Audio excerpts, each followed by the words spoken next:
Today's bite-sized training shares an extension by EdTechTeam called ScreenShade. This extension allows you to hide part of your screen when you are presenting.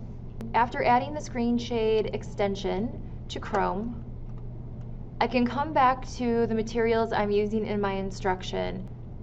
To use the extension, I would click on the ScreenShade by EdTechTeam icon in the upper right corner of my Chrome browser, and then click Show Overlay.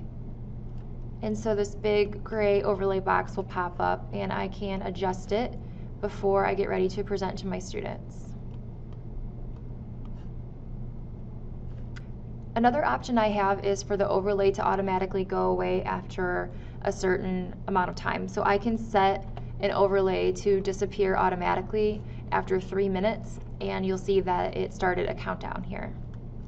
I can also get rid of the overlay when I'm ready to show the content to my kids by pressing this red X.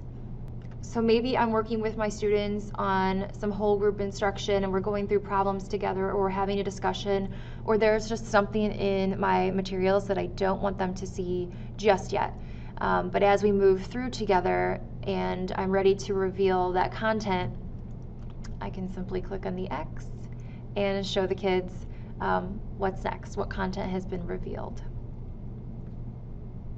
The link to add the ScreenShade extension is below the video, and I'd love to hear, if you decide to use the ScreenShade extension, what are some of the fun ways that you've come up with in your classroom for using it. Have a great day.